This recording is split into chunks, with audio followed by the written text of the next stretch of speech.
Mesdames et messieurs, fidèles téléspectateurs du canal Congo Télévision, amis de l'École du Changement, nous nous retrouvons une fois de plus pour un nouveau numéro de votre émission. Et une fois de plus, nous nous retrouvons, et c'est pour la première fois en tout cas depuis le début de cette année 2024, nous allons nous retrouver avec Pascal Oondje, qui est en tout cas très bien connu sur la place médiatique de Kinshasa. Il est reçu aujourd'hui comme un spécialiste des questions politiques. Pascal Oondje, bon dimanche et bienvenue en tout cas sur ce plateau de l'École du Changement. Merci beaucoup JR, merci pour l'invitation. Bonjour, bonsoir, tout dépendra de l'heure que nos téléspectateurs vont nous suivre. Et je pense que par votre invitation, nous serons à mesure de faire une bonne gymnastique afin de permettre aux Congolais et aux Congolaises de bien nous suivre et bien comprendre les questions d'actualité sélectionnées pour ce jour. Voilà, comme d'habitude, je crois que ça va être une émission pédagogique, une émission en tout cas avec des arguments pertinents, comme vous avez l'habitude en tout cas de le faire. Pascal Oondje, aujourd'hui nous allons réfléchir un peu sur la mise en place des nouvelles institutions issues des dernières élections. Le chef de l'État a déjà prêté serment, il est déjà en service. Il reste à l'Assemblée nationale qui est en processus avec un bureau d'âge qui a déjà été mis en place, avec un règlement intérieur qui est en train d'être pratiquement réformé. Et bientôt là, on doit avoir l'élection des sénateurs et des gouverneurs pour mettre en place le Sénat et aussi pour installer en tout cas de nouveaux gouvernements dans les différentes provinces de la RDC. Je ne sais pas comment est-ce que vous analysez un peu la façon dont les choses sont en train de se passer dans ces processus, ce qui va conduire en tout cas à l'installation de toutes les nouvelles institutions issues des élections de 2023. Des approbations de mon point de vue, sinon de ma part, du fait que je ne suis pas d'accord avec nos textes. Nous copions trop ce que les autres ont fait sans parfois apporter nos connaissances au regard de nos réalités. Et ça nous préjudicie, ça nous cause du tort. Vous-même, vous aviez dit, le chef de l'État a déjà prêté serment, mais aujourd'hui, nous sommes pratiquement au 3e mois, et je pense que nous risquerons d'aller jusqu'au 4e mois, avec risque d'aller jusqu'au 5e mois, sans connaître le gouvernement. Et alors que nous sommes un pays qui a beaucoup d'urgences. L'urgence est sur le plan économique, l'urgence est sur le plan sécuritaire, et dans d'autres secteurs en même temps. Mais vous aurez l'impression comme si tout est bon pour nous, et le temps est simplement congolais, nous pouvons les perdre comme nous voulons, et il y aura un moment où nous allons avancer sans inquiétude. Et c'est pour cela qu'il y a des approbations de ma part. Pourquoi? Vous prenez l'Assemblée nationale. On a le bureau d'âge, que je peux aussi appeler bureau provisoire, voilà, qui n'a que 3 missions. La première, c'est l'investiture. La deuxième, c'est la rédaction du règlement intérieur. Et la troisième, c'est l'installation du bureau définitif. Posez-vous la question, JR. Pour ça, il faut 2-3 mois. Je pense que c'est irréaliste. Pour l'investiture des députés, vous avez la liste de la CENI, vous avez les différents partis politiques, question de confronter les textes et puis voir, 1-2 jours, vous pouvez terminer le travail et puis c'est fini. Le règlement intérieur, à partir du moment où les assemblées passées ont eu à apprécier pratiquement le même règlement intérieur, qui, la dernière lecture, c'est par la Cour constitutionnelle, pour apprécier la conformité à la Constitution. La nouvelle Assemblée, aujourd'hui, se limiterait à apporter les petits amendements. Pour ça, il faut encore beaucoup de temps. Prendre plus d'un mois pour le règlement intérieur déjà existant. Je me dis, mais c'est pas possible. Pour l'installation du bureau définitif, ça pouvait être justifié parce que ça dépend de la rentrée parlementaire, de la session ordinaire, comme l'ouverture c'est le 15, et après le 15, nous aurons les ambitieux qui vont déposer leur candidature dans les différents postes finalement pour que cette élection soit organisée, qu'on installe ce bureau.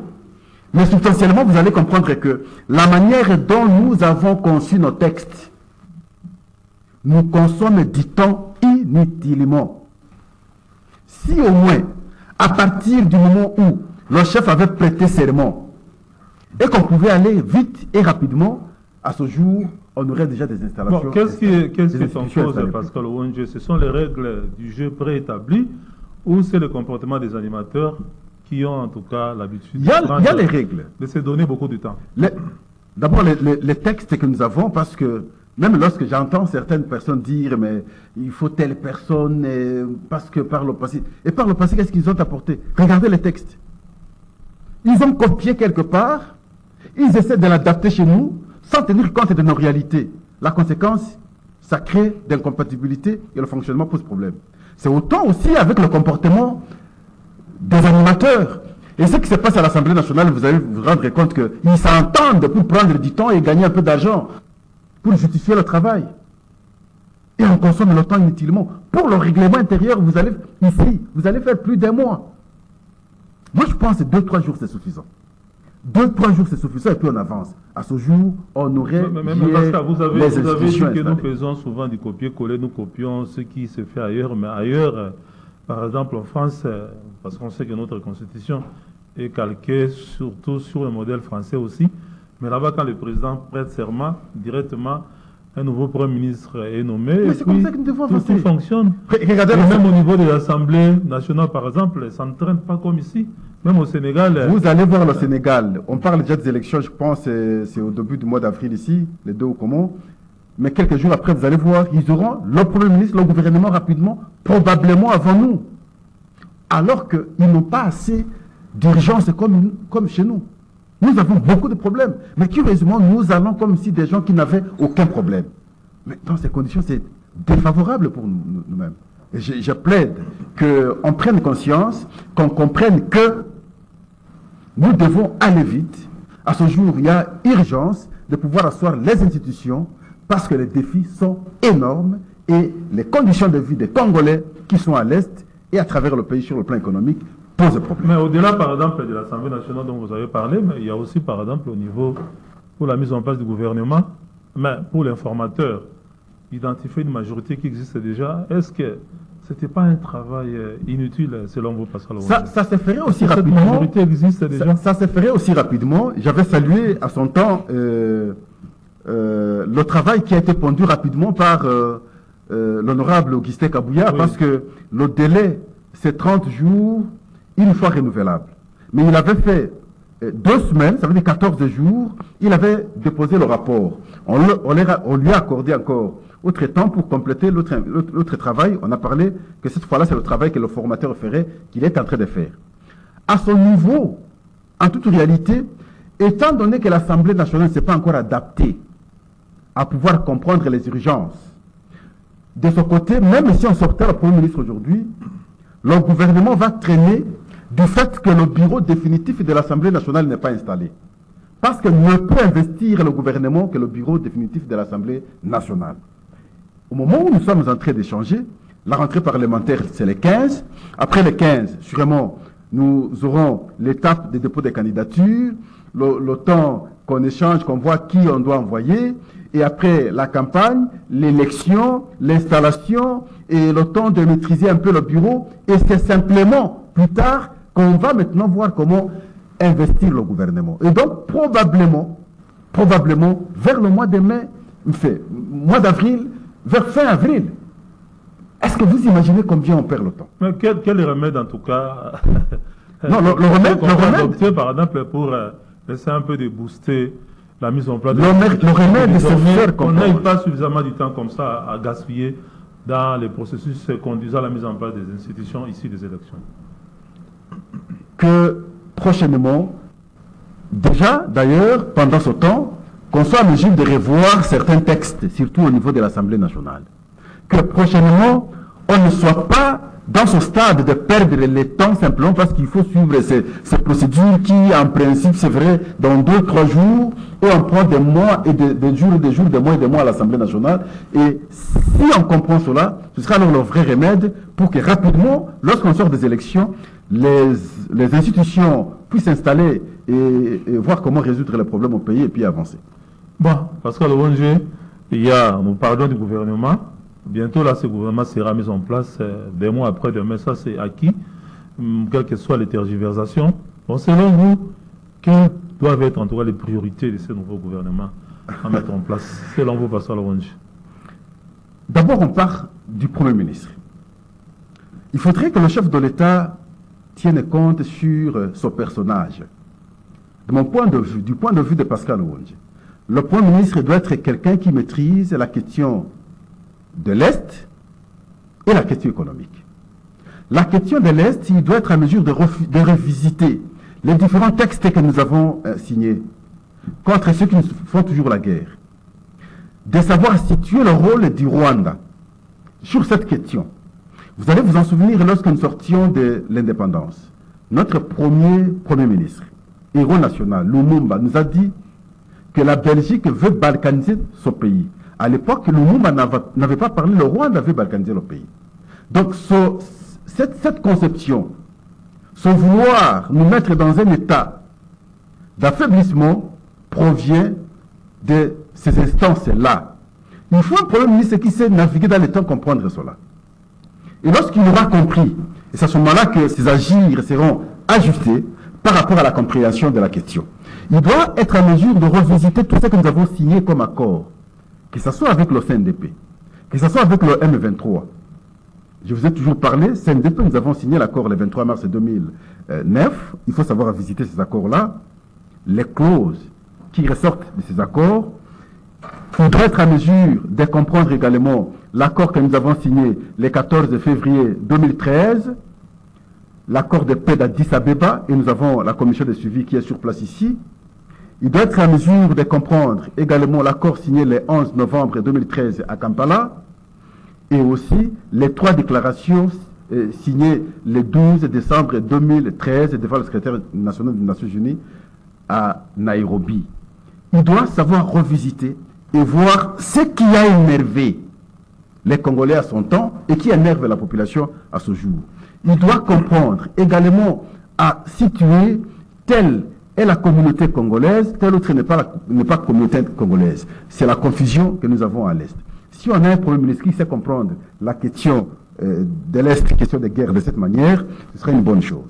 Sur le volet économique, il faut un Premier ministre qui sait prioriser l'agriculture, qui comprend que la vraie économie d'un pays, c'est l'agriculture.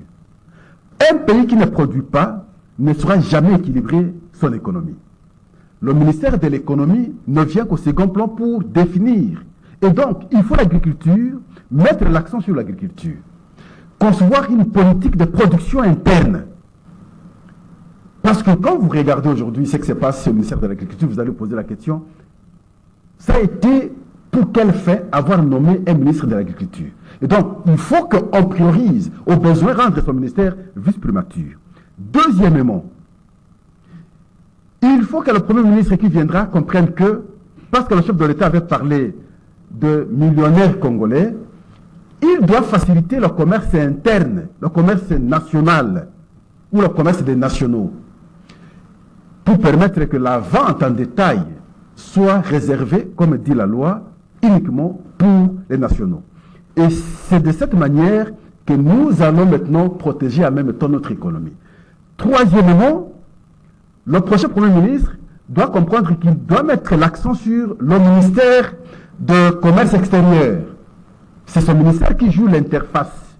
L'économie de l'extérieur, quand elle vient avec sa politique conçue à l'extérieur vers chez nous, il faut qu'elle trouve que chez nous aussi nous avons une politique interne avec la production et ça va créer maintenant un équilibre. Vous verrez que nous n'allons pas connaître des déviances sur le plan économique comme nous connaissons aujourd'hui. Bon, c'est ça qui détermine. Si le Premier ministre comprend qu'on doit mettre quelqu'un de sérieux à ce niveau-là, les choses vont bien. Le ministre des infrastructures, il faut quelqu'un qui a la cartographie du pays, qui sait que si on fait ça, on résout tel problème. Parce que l'agriculture dont nous parlons ici, les travaux peuvent être faits plutôt à l'intérieur du pays, mais pour l'évacuation vers les centres commerciaux, il faut alors qu'on ait un ministre des infrastructures qui comprend cette importance pour qu'il priorise plutôt les projets vers son besoin et résoudre la question. Et en fin de compte, vous allez voir, le ministre de l'économie vient maintenant à la fin pour juste apprécier et donner les orientations. Et vous avez oublié le le ministère des Transports aussi. Oui, le transport, pour bien assurer la entendu. mobilité. Exactement. Aussi le transport. Et quand vous avez ça, et lorsqu'on a un tel Premier ministre qui comprend l'enjeu de cette manière-là, vous verrez que c'est que nous sommes en train de déplorer. Les attentes des Congolais et Congolaises pourront cette fois-là trouver solution simplement parce qu'on aura ciblé les secteurs essentiels pour le redressement de la vie. Non seulement économique, aussi sécuritaire. Ce sont les priorités pour le Premier ministre que nous ne connaissons pas encore et son profil. Parce que faut-il un Premier ministre qui ne fait pas ombrage au chef de l'État comme Samuel Konde, ou il faut un Premier ministre qui va assumer pleinement ses responsabilités, qui va en tout cas mouiller le maillot, qui va servir de fusible pour le chef de l'État, au lieu que le président soit au devant de la scène et que le Premier ministre soit en retrait. Ça n'a pas aidé le chef de l'État. Je le dis, la question de l'Est est là. Je ne sais pas combien de fois vous avez vu le Premier ministre s'y rendre. Je ne sais pas combien de fois vous aviez entendu le Premier ministre hausser la voix sur la question. Et ce qui n'est pas bon. Ce n'est pas question de ne pas faire ombrage au chef de l'État. Comment un Premier ministre peut faire ombrage au chef de l'État? Parce qu'il est nommé par le chef de l'État. On a failli voir ça dans le cadre de la cohabitation. FCC cache. Mais un Premier ministre ne peut jamais faire l'ombrage du chef de l'État. C'est le produit du chef de l'État. C'est le choix du chef de l'État. Il n'est pas élu, c'est le chef de l'État qui est élu. Et il est choisi, n'est-ce pas, par la majorité parlementaire. Et cette majorité parlementaire, c'est une cause du chef de l'État. On peut le faire partir autant, à chaque temps que le chef de l'État voudra. Donc le Premier ministre ne peut pas faire ombrage du chef de l'État. Le Premier ministre doit être celui qui accompagne le chef de l'État, qui accomplit, n'est-ce pas, la vision du chef de l'État. Donc on peut, Pascal, on peut pas concevoir qu'on ait un Premier ministre qui maîtrise les fonctionnements de l'État, qui a de l'expérience comme Jean-Pierre Bemba ou comme Vital Kamerhe, de fortes personnalités comme ça. Non, le Premier ministre. Pourquoi seulement ces gens? Pourquoi non, je donne seulement un exemple. Non. Cet exemple, souvent, je ne l'apprécie pas. Parce que, quel est le prévalu de ceux-là dans le passé? Qu'est-ce qu'ils ont apporté de plus? Les gens parlent de Matat, ainsi de suite, Mouzito, ainsi de suite. Le prévalu, c'est à quel niveau? La vie des Congolais a changé à quel niveau? Vous avez des jeunes qui émergent, des gens intelligents qui existent, vous ne savez pas les exploiter, vous ne faites d'allusion, de référence qu'à ces gens-là, qui, en fait, dans leurs prestations dans le passé, n'ont rien apporté quelque chose de différent dans la vie des Congolais, et on souhaite encore dans les prochaines institutions que les mêmes reviennent. Non, nous devons savoir dire non. Je le dis souvent, et j'ai dit sur plusieurs plateaux, que je suis candidat à la primature. Ah. Je vous le dis. Je suis candidat à la primature. Pascal Ouonde veut être Premier ministre. Et je ne comprends pas pourquoi de référence seulement à ceux-là. C'est pourquoi vous vous opposez à la présence des poids lourds comme Premier ministre. Je vous repose la question. Qu'est-ce qu'ils ont apporté dans le quotidien des Congolais? Quel est leur prévalu dans le changement de la vie des Congolais? Nous sommes toujours dans des conditions difficiles, et alors qu'ils sont toujours au pouvoir depuis tous ces temps. Et les mêmes, vous voulez qu'ils occupent encore des fonctions. Qu'est-ce qu'ils ont fait de spécial pour qu'ils soient des références pour nous? Ou alors, nous ne les connaissons pas, nous ne nous aimons pas, nous acceptons alors notre souffrance, et voilà pourquoi les mêmes qui nous ont fait souffrir, qu'ils reviennent, qu'ils occupent encore d'autres fonctions. Ça, nous devons savoir dire, nous, Congolais, non, voilà. Cherchons des nouvelles têtes, des nouvelles personnes capables de redresser ce pays, et elles sont là. Mais le problème avec les nouvelles têtes aussi, c'est que quand on prend des novices, c'est des gens qui n'ont pas d'expérience, qui peut-être n'ont pas encore fait leur vie. La tendance c'est quoi? Je dois d'abord m'assurer une bonne santé financière. Vous savez, c'est pas ça aussi le risque de prendre des novices, des gens qui viennent à peine entrer dans la politique. Nous avons aussi à pouvoir se servir plutôt que de servir. Je vous ai toujours dit ici, pour connaître quelqu'un, moi Pascal, j'opte souvent la psychologie, étude du comportement, par la méthode d'observation. L'introspection, l'extrospection, observation interne ou externe. Il y a possibilité de connaître quelqu'un, c'est pas difficile. On ne met pas le temps sur l'observation. Et c'est comme ça que souvent on parle le bulletin d'information de la personne. Les services de sécurité les font. Si on veut connaître Jean Romance, On met derrière vous les services qui vous apprécient, qui vont maintenant lire le parcours, d'abord académique, votre comportement avec l'entourage, ainsi de suite. On peut tirer une substance. La deuxième discipline, j'ai toujours cité la psychologie, enfin la philosophie, dans son domaine de la discursivité, l'observation des faits qui sont devant nous, qui nous dégagent un message, qui nous dégagent un discours. Si on fait de bonnes lectures sur les personnes qui sont devant nous, sans être corrompus par leur posture d'hier, comme nous le faisons sur le plateau, tout en citant des noms, et alors qu'ils nous ont rien apporté, ils nous ont rien apporté plutôt, et c'est de cette manière que nous ferons encore un mauvais choix, et nous serons les premiers à regretter demain que les choses ne marchent pas.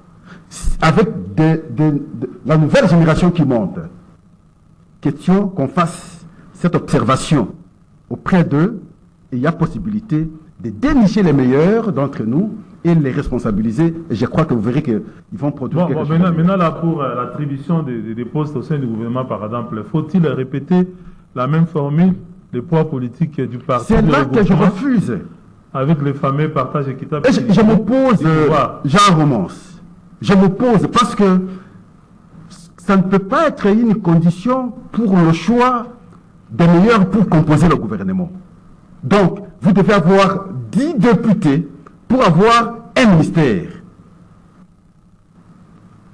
Comme ici, c'est dans les 10 députés que le Congo, n'est-ce pas, héberge maintenant les meilleurs de ses fils et filles. Une réflexion impertinente.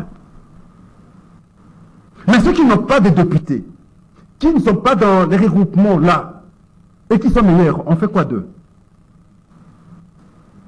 Voilà pourquoi, lorsque nous allons aux élections, tout en respectant la démocratie électorale, la démocratie directe, la démocratie majoritaire, après les élections, il faut trouver un autre cadre de la démocratie consensuelle. Dans ce cadre-là, on peut échanger entre Congolais, trouver des gens qui peuvent apporter un plus dans tel ou tel autre secteur. Le problème, Pascal, c'est que ce gouvernement, une fois formé, doit aller se présenter devant l'Assemblée nationale pour être investi. Et si, par exemple, les différentes composantes qui forment la majorité au niveau de l'Assemblée nationale ne se retrouvent pas dans ce gouvernement, mais ça ne posera pas un problème pour son investissement. Si ça posera problème, alors comprenez qu'ils ne sont pas sérieux, ils ne sont pas des gens à espérer auprès d'eux, parce qu'ils ne sont pas là pour servir. Ça posera problème parce qu'ils ne se retrouvent pas. S'ils se retrouvaient, ça ne pose aucun problème. Et à ce moment-là, on ne sert pas la nation, on sert les individus. Si c'est pour les individus, c'est qu'on ne peut plus espérer maintenant à cette Assemblée nationale.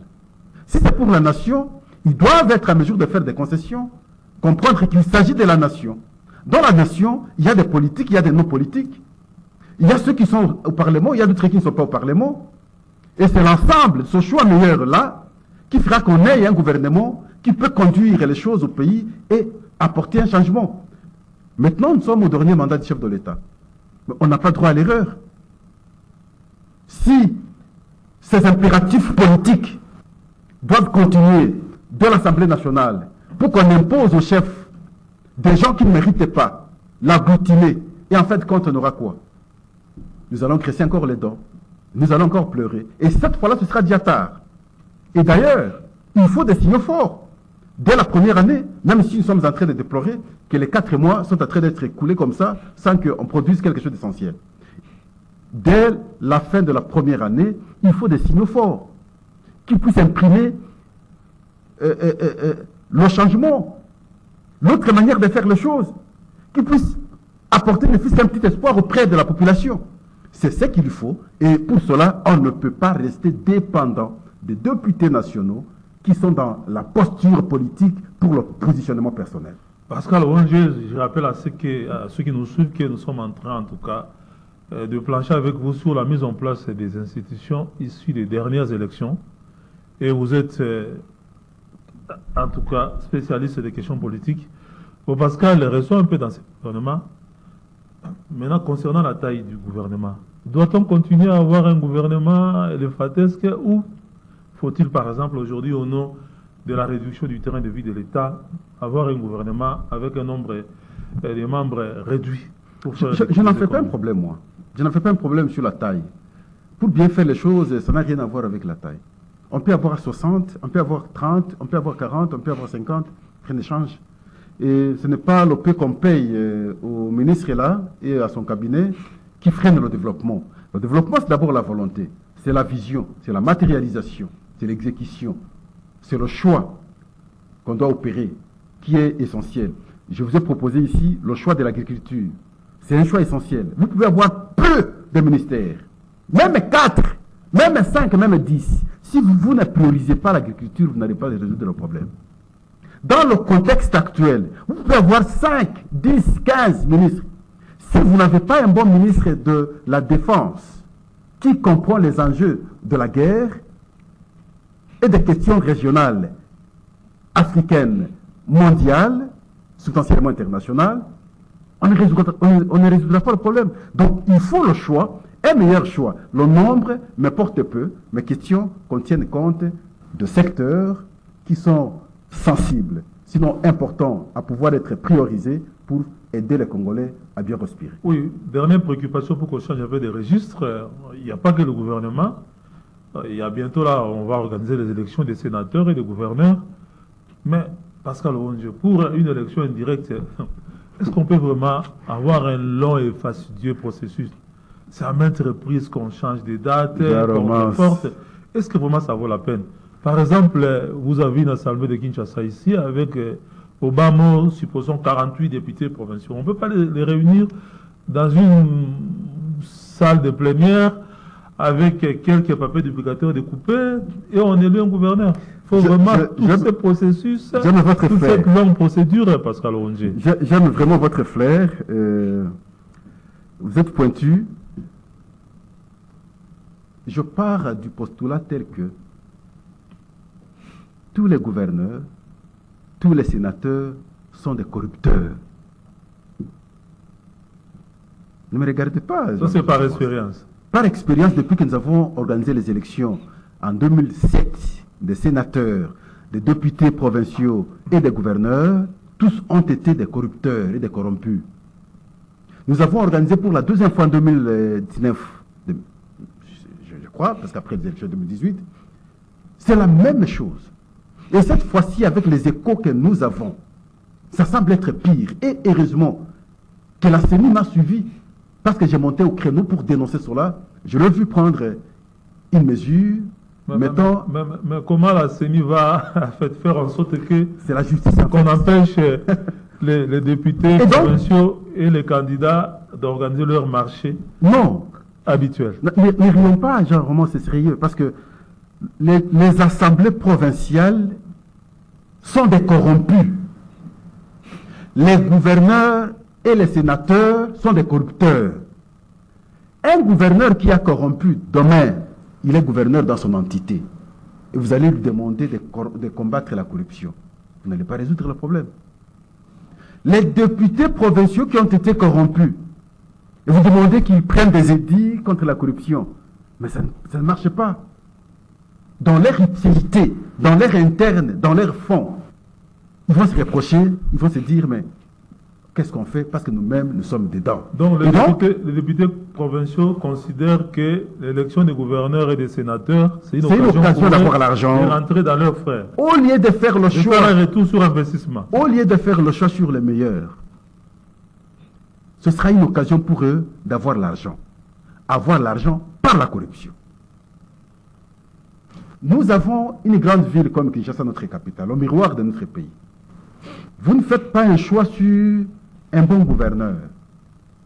Vous suivez l'argent, vous suivez la corruption. Vous rendez mauvais service à votre ville.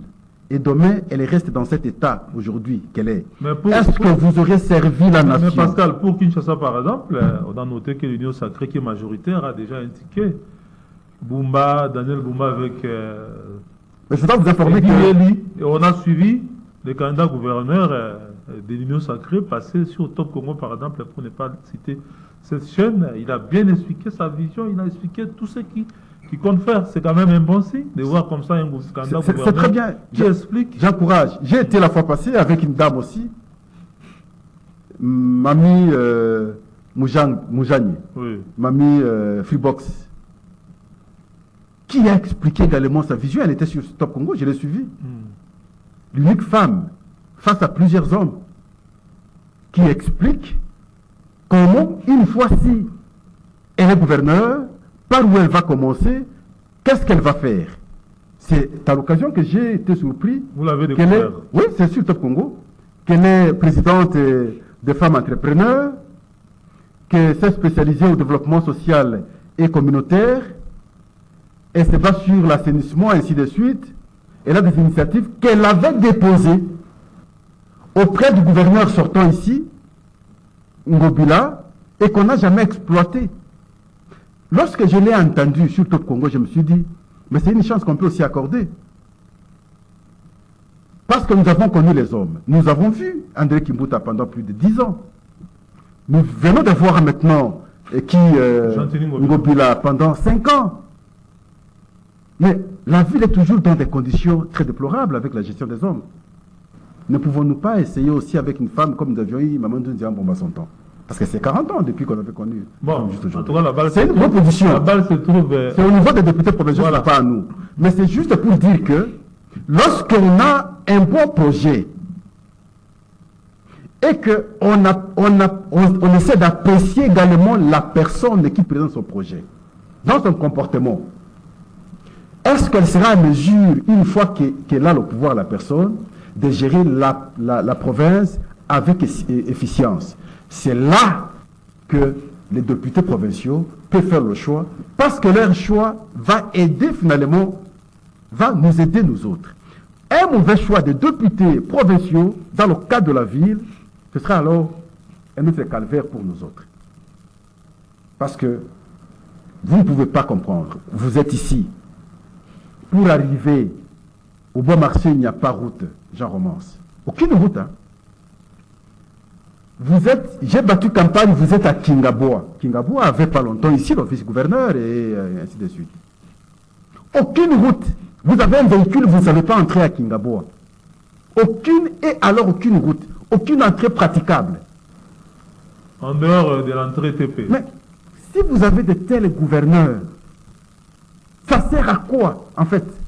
Voilà pourquoi il faut des gens qui comprennent. Aussi, il faut un gouverneur qui a la cartographie de la ville de Kinshasa, qui sait comprendre que si nous posons tel acte à tel endroit, ça va desservir la population, ça va faire ceci, ainsi de suite. Mais s'il ne comprend pas, il n'a pas la cartographie de Kinshasa, ce n'est pas très important. Bon, Pascal Rongier, vous l'aviez aussi indiqué, on est en train de chuter, que les nouvelles institutions, en tout cas, sont en train de faire face à la situation sécuritaire à l'est du pays. Vous savez comment la guerre fait rage, le déplacement des populations, les femmes et les enfants sont en errance, et vivent en tout cas dans des conditions difficiles. Et il y a l'église du Christ au Congo qui a fait une proposition, tout en condamnant par exemple des Congolais qui rejoignent les camps de l'ennemi. L'église du Christ au Congo estime qu'il faille en tout cas un dialogue pour créer une cohésion interne afin de faire face au monde extérieur. Qu'est-ce que vous pensez de cette proposition? Bonne idée. Parce qu'on n'a plus beaucoup de temps. Exact. Bonne idée. Dialogue dans le cadre interne entre fils et filles. Comme je vous ai parlé ici pour partager le pouvoir. Oui, comme je vous ai parlé ici de la démocratie consensuelle, c'est très important. J'ai suivi même les idées revenir sur cette question en même temps. De Martin Fayulu. Oui, ça c'est encourageant. Ça, je suis pour.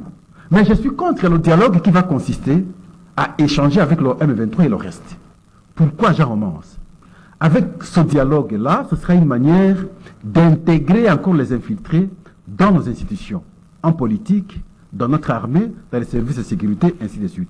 Et l'Occident a compris que c'est de cette manière qu'il faut fragiliser la République démocratique du Congo. C'est en nous fragilisant qu'au fil du temps, ils pourront atteindre leur objectif. Et c'est comme ça que vous avez vu, même les députés nationaux qu'on venait d'arrêter, ils étaient au nombre de 27 ou 17, je pense, quelque chose comme ça, à pouvoir apprécier le dialogue avec le M23. Ils cherchaient à convaincre les gens qui échanger avec le M23, c'est trouver solution à la question. Et finalement, nous nous sommes rendus compte qu'ils étaient en intelligence avec eux. Ce sont eux qui étaient agents recruteurs, agents de sensibilisation, qui décourageait la population et facilitait le M23, chantait la force de M23 pour que le M23 récupère des espaces et les FARDC, et la population et le FARDC se reculent. Et c'est leurs propres frères et sœurs, parce qu'ils sont des retours. Lorsqu'on tue, on tue leurs pères, on tue leurs mères, on tue leurs sœurs. Vous pouvez imaginer, on a des gens comme ça au pays. Et ces gens-là nous prêchent le dialogue avec le M23. Non, qu'on ne fasse pas cette erreur. Parce que quand vous prenez les dialogues à l'interne pour créer la corrosion. Dialogue à l'interne, c'est bon. Pas avec ces gens. Pourquoi? Parce que les différents textes que je vous ai donnés ici, les différentes dates que j'ai énumérées ici, excusez, que ce soit le 23 mars 2009, que ce soit le 14 février 2013, que ce soit le 11 novembre 2013, que ce soit le 12 décembre 2013, on est revenu sur 3 dispositions qui énervent. La première, l'intégration politique de ses membres dans nos institutions. 2, l'intégration militaire de ses membres dans nos institutions.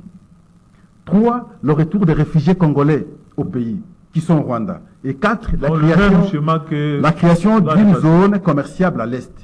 Si on tombe dans ce piège, accepter de dialoguer encore avec eux, ça veut dire que nous acceptons maintenant l'intégration de ces gens dans nos institutions et nous allons encore affaiblir nos institutions. Or, à ce jour, le travail est fait sur l'identification des infiltrés dans les institutions. Et on ne peut pas, en même temps qu'on se bat pour l'identification des infiltrés et accepter le contraire, l'intégration encore des mêmes institutions. Oui, mais Pascal, comment vous expliquez la mémoire courte de certains Congolais? Nous avions vécu ici l'entrée de l'AFDEL. L'AFDEL qui a été reçu en pompe par la population, croyant que c'était un mouvement de libération. Par la suite, nous avions tous déchanté. Et Mouzé même qui était à la tête de l'AFDEL, nous savons ce qu'il avait dit de ces mouvements-là. Mais comment vous expliquez qu'aujourd'hui, il y a encore des Congolais qui croient qu'on peut rééditer ces mêmes schémas-là et pour réussir? Comment vous expliquez ce phénomène? C'est l'argent, c'est la cupidité d'argent.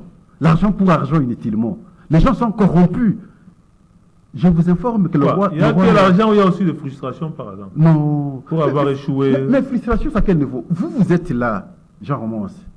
Je peux dire qu'il n'y a pas assez d'intelligents au pays de plus que vous autres. Est-ce qu'on vous a exploité? Est-ce que ce pays vous a exploité?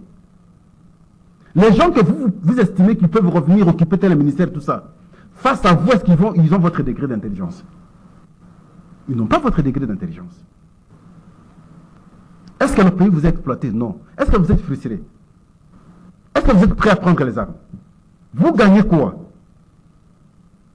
Vous vous contactez du peu que Dieu chaque jour veut que vous puissiez bénéficier. Et vous trouvez ça normal. Ça c'est un homme juste. Ça c'est un homme rationnel. Ça c'est un homme bon. Mais lorsque vous avez toujours envie d'en avoir beaucoup, Jean-Jacques Mamba, notre frère, qui l'a frustré? Le fait de choses élections, c'est très frustré. Même lorsqu'on est frustré, la Constitution ne vous permet pas de prendre les armes. L'article 64, même si quelques autres personnes auraient pris le pouvoir comme ils le disent, de leur manière là, la Constitution ne permet pas de prendre le pouvoir par les armes. De vous opposer par des voies démocratiques. Est-ce qu'ils ont opté la voie démocratique? Non. Parce que les armes, ce n'est pas la voie démocratique. Donc, c'est condamnable. Tout ce qu'ils font là, ça n'a rien à voir avec la situation. Que pensez-vous de la proposition de Thierry Monsenefoué de l'Union Sacrée qui estime que pour ce genre de compatriotes des citoyens qui prennent les armes contre la République, il faut le déchoir de la nationalité congolaise? Non, mais qu'est-ce que vous en pensez? Ça a été mon point de vue, j'étais le premier à le dire. Mais on va créer des apatrides. Non, vous l'avez entendu, mais c'est moi qui l'ai dit avant, j'ai proposé des sanctions chez Bossembe ici, c'était le même jour.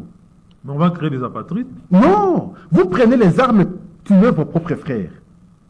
Peut-être pas, ne pas vous enlever la nationalité, mais on peut prendre une décision définitivement de ne plus être candidat un jour, occuper d'autres fonctions au pays. Il y en a qui disent qu'il faille récupérer leurs biens. Mais là où je regrette, c'est que jusqu'ici, aucune mesure n'est prise, aucune initiative n'est prise. Vous pensez à quoi, par exemple, parce que les gens sont partis par les mauvais exemples d'hier avec le RCD, ainsi de suite, on est allé partager le pouvoir en Afrique. Ils oublient qu'à ce temps-là, on ne veut pas la Constitution.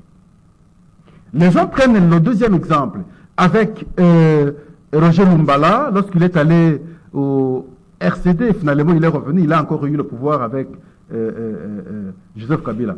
Et c'était passé par un dialogue. Et nous ne pouvons pas encourager des choses comme ça. Vous prenez les armes, vous tuez les gens. Jean Romance, quand vous avez le temps, vous arrivez à l'Est, vous regardez comment vos propres frères et sœurs, vos mamans et vos papas souffrent. Et que vous avez le courage de, à partir de Kinshasa, aller prendre les armes pour les faire souffrir de cette manière-là, parce que vous n'allez pas tuer les gens si, entre guillemets, vous frustrez, vous n'allez pas les tuer ceux qui sont ici à Kinshasa. Vous allez tuer vos frères là-bas. Qu'est-ce qu'ils ont à avoir avec votre frustration? Et vous les tuez, vous prenez les armes, vous trouvez une justification. Demain, vous avez le pouvoir, vous gérez les gens. Demain, on a le dialogue, vous avez le pouvoir, vous gérez les gens. Et nous devons continuer comme... Non, il faut des mesures. Je crois que la justice, c'est là la faiblesse de notre justice, une fois de plus.